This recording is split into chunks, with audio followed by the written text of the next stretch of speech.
Hey, it's Christina, and I had a talk with my coaching company that's teaching me how to buy these tax liens and deeds. Actually, I'm focusing on deeds only, but I had a chat with them about just some of my struggles with the premium and not realizing before that was truly the only way that a new student could have any bit of success. Literally, I'm on my 10th month now waiting for price quotes from the state. So if I didn't want to pay the premium, I would have 0 properties right now. I would still be waiting, and I would have lost interest in, we go on to the next thing. And talked to another lady who is a huge reseller and investor in Alabama, and she said that hers are, because she keeps track of all of her dates and when she applies and then when she gets the price quote back, she says that she has some that are over 1 year, that she got back over 1 year after putting in the application. And to me, that's insane. These resellers have just really clogged up, and they've taken the lion's share for themselves, and they've created and muddled the waters, muddled, whatever. Anyway, so I talked to the coaching company and expressed my concerns. I'm like, hey, listen, you got to tell your new students this.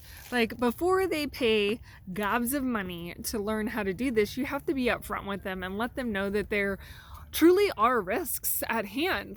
They're investing tons of money, and they are being told that they're going to get their money back if someone redeems. Well, yes, but you only get the initial price quote amount back plus your interest. You don't get the premium. And that's what a lot of attorneys are representing down there. And then there is one attorney that is saying, no, you get reasonable attorney's fees, and the premium can be put into that. And so here you are, where some attorneys are like, no, that's not legal, and that's not moral, and that's not ethical. And then this other attorney is like, it absolutely is. And we had a judge who actually awarded us the full amount, knowing what all the fees were. And so here we are, just a new student consumer in the center of this, trying to figure out, we don't want to do wrong. We don't want to take advantage of people, but I sure don't want to be the one taken advantage of either. So anyway, express this to my coaching company, and I'm like, why isn't anyone else? Why aren't any other students expressing this frustration? And it just dawned on me that people buy coaching all the time. They do a little work. They're dabblers. Let's be honest. They dabble, and then they quit because they get up against some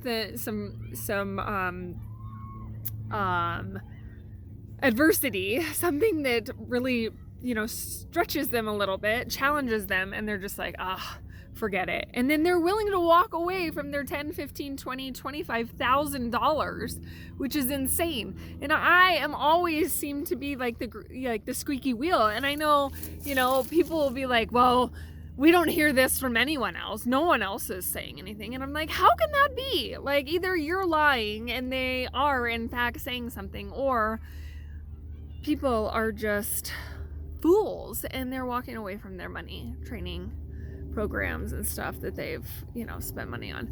Anyway, so the company gave me an additional coaching session of an hour, which lasted almost an hour and a half, which was more than generous, answering a lot of my questions.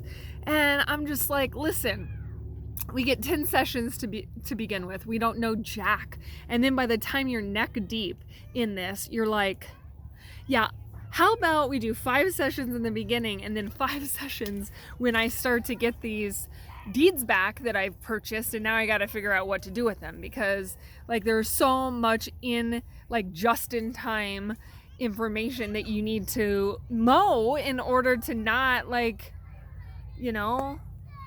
mess it up. And well, if I had to do it and I was the one coaching, I would do things differently. And it's so much easier to be an armchair quarterback and, be the one, shouting from the stands. I get that too. And I'm sure that it's hard to run a coaching company for sure. But it is hard as a student, as a brand new student. And you're like, hey, there's like more holes than Swiss cheese, right? And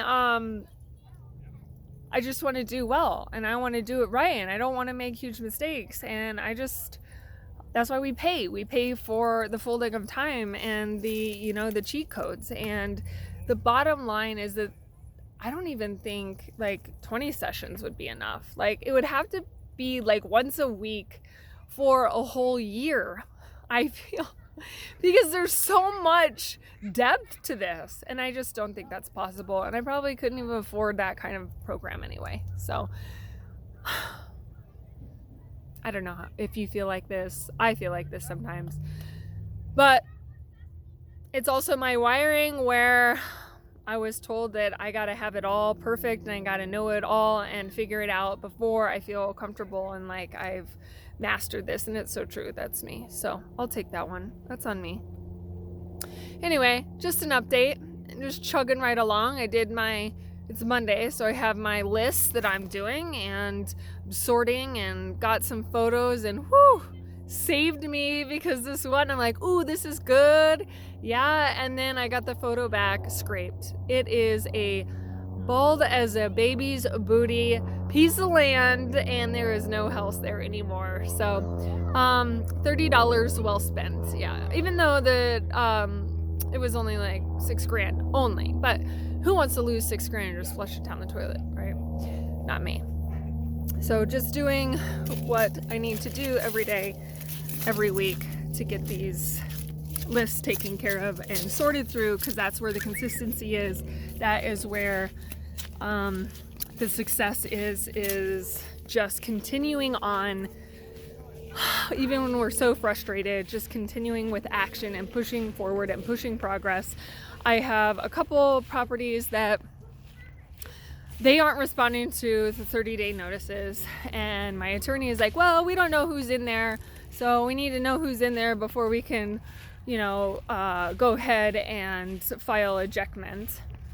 I'm like, okay, so what do you need from me? Well, we need to know who's in there. And I'm thinking, dude, you're the attorney, like you do this all the time. Don't you have this like spy sleuthy software that can locate all these people? Like, don't you have folks that will go through garbage? And I don't know, I think it's illegal to go through someone's mailbox, but I don't know if I'd be gutsy enough to do that. But anyways, just trying to push progress on this stuff. That is the biggest function of my role right now, is just keeping my spreadsheet and just be like, okay, I feel like I'm a huge big babysitter, babysitting all these adults, trying to push progress and figuring out where everyone's at and then where we need to be. And so yeah, that's all I got. My kids are chit-chatting right here and they're coming up on me. So that's all I got. Talk to you later. Bye.